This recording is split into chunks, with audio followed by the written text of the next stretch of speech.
Hello my motor enthusiasts. Let's get right into it. Daniel Ricciardo, once a mainstay at Red Bull, made waves when he chose to depart for Renault back in 2018. This left the Red Bull team principal, Christian Horner, and many of us, quite gobsmacked. Behind the scenes, Red Bull had just handed Max Verstappen a lucrative contract, which left Ricciardo feeling like a second fiddle. Despite Red Bull's willingness to match Verstappen's contract, Ricciardo, wanting a balanced team dynamic, decided to leave. Interestingly, Horner recalls, he initially thought Ricciardo was pulling his leg when he announced his decision to join Renault. Disappointment followed, but ultimately, Horner accepted Ricciardo's resolution.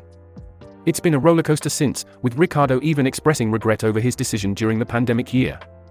Horner and Ricciardo have, however, maintained a cordial relationship despite the split.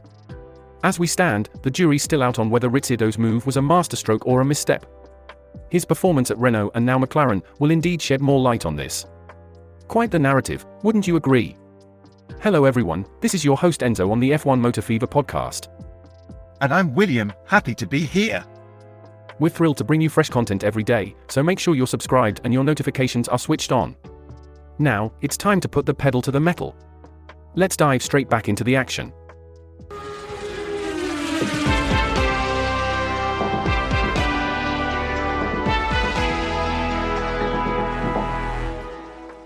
You know, this whole debacle reminds me of the time when I was just a cub reporter, fresh out of journalism school. I remember covering a local football team and its star player. He was feeling overshadowed, a bit like Ricciardo, and decided to leave for another team.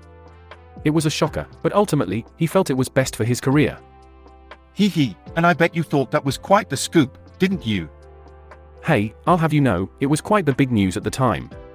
Not everyone has the luxury of starting their career with high-profile Formula One stories, you know. I didn't mean to poke fun at your humble beginnings. We all have to start somewhere, right? My apologies.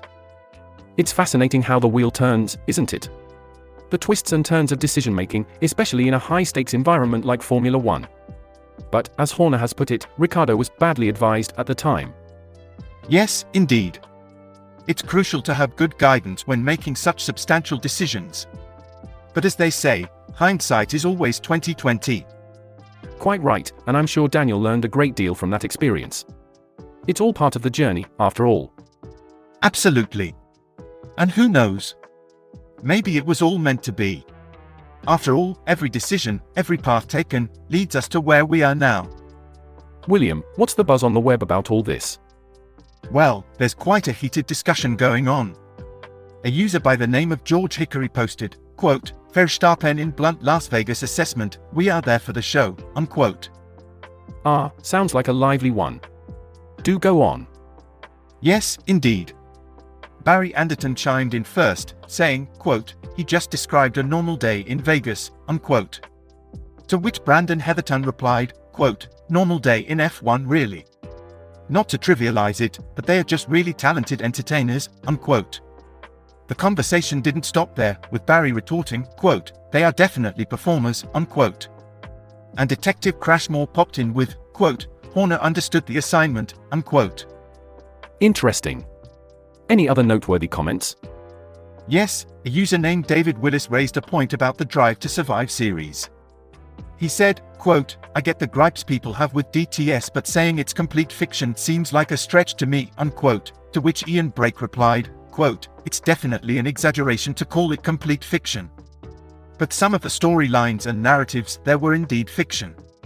The rivalry between Sainz and Lando comes to mind as one," unquote.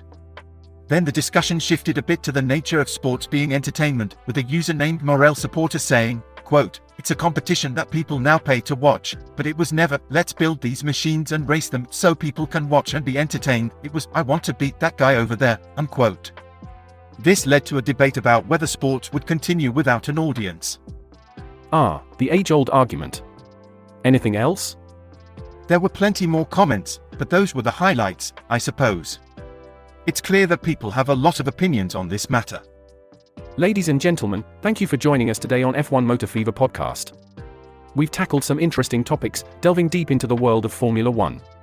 We sincerely appreciate your time and dedication. Don't forget to subscribe and give that notification bell a little nudge so you're always in the loop. Your support keeps our wheels turning. Do share your thoughts in the comments and feel free to spread the word about us. Share our podcast with your mates, your family, or even your fellow Formula One enthusiasts. Make sure you don't miss the next episode. We've got plenty more analysis, chatter, and good old banter coming your way. We'll be waiting for you here, same time, same place. And remember, there's always something exciting happening around the next corner. Cheers for sticking with us, we're grateful for your company. We're already counting down to the next episode. Until then, keep your spirit high and your thoughts racing. Enzo Watson William, pedal to the metal, keep your gaze on the road, our channel's content is pure gold.